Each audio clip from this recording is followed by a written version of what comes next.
Hello, my name is William French. I'm going to be looking at week 3 in HR. Number 1, we look at 4 key points. We have an FLSA and pay level.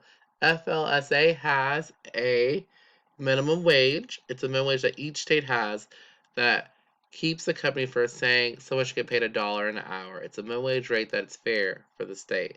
The next one is overtime. That's anything working over 40 to 50 hours, and they should be compensated for that because it's overtime. Next one is child labor. Anyone under the age of 15, they have to have permission to work because they're not quite old enough to work yet. The next one is Equal Pay Act. This act is for women to make sure that companies pay them fairly. Just like men are paid fairly, women must be paid fairly also. The next thing is pay level. Pay level is, if we take a moment and think about it, we have 3 elevators. The first one, the very first one, it's the highest. It's the highest. Some companies want to pay them the highest amount to entice them. The middle one, we're not going to talk about that yet.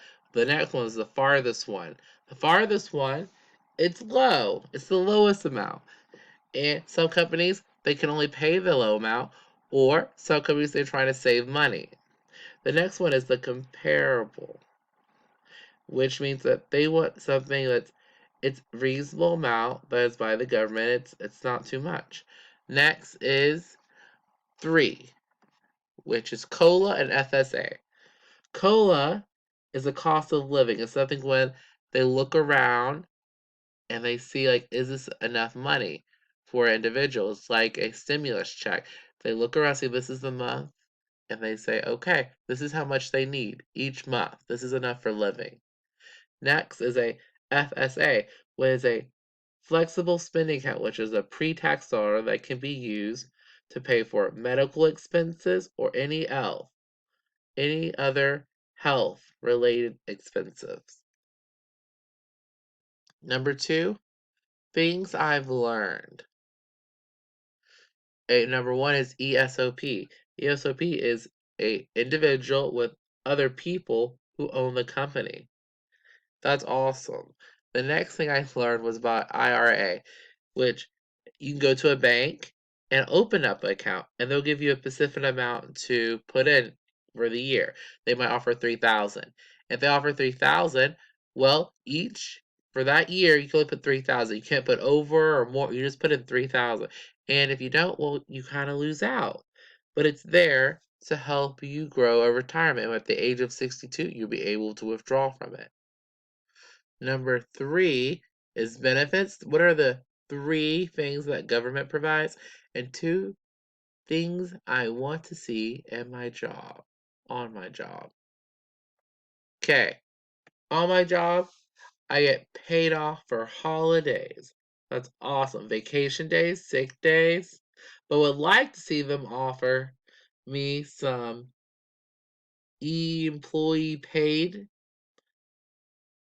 insurance and a pension plan. A pension will be very helpful so I don't have to plan for my retirement.